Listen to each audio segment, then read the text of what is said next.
Marami ng pagsubok ang pinagdaanan, maihahalin tulad sa isang digmaan.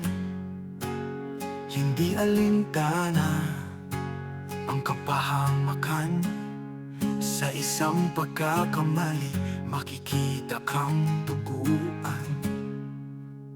Maraming gumagamit ng maling kapangyarihan. Nandito ka sa mundo para inyong labanan. Huwag ka lang maging sakim sa kapangyarihan, at hindi mo magugustuhan ang kahihinatnan. Ang pananampalataya ko ay sa nag-iisang Diyos na tunay at totoo, na mabuti sa kaitaasan, sa pangkalahatan. Kaya huwag kayong maging tampalasan sa mata ng nasa kaitaasan.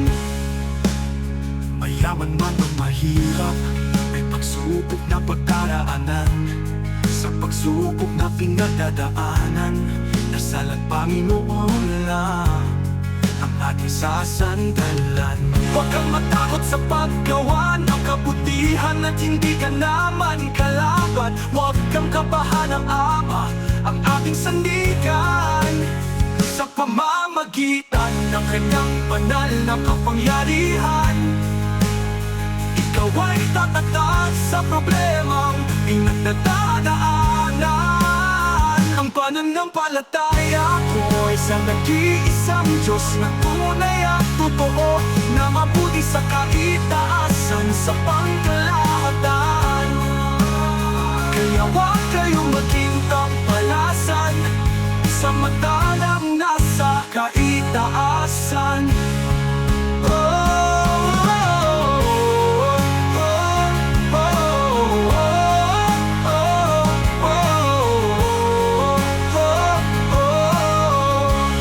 Lumapit lang sa Ama kung may pagsubok na pinagdadaanan, para malaman mo hindi ka niya pinapabayaan.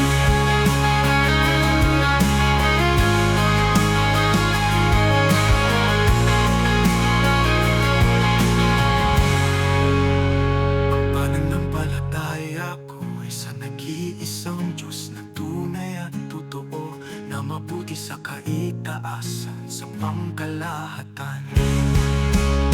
Kaya huwag kayong maging tampalasan sa mata ng nasa kaitaasan. Lumapit lang sa Ama kung may pagsubok na pinag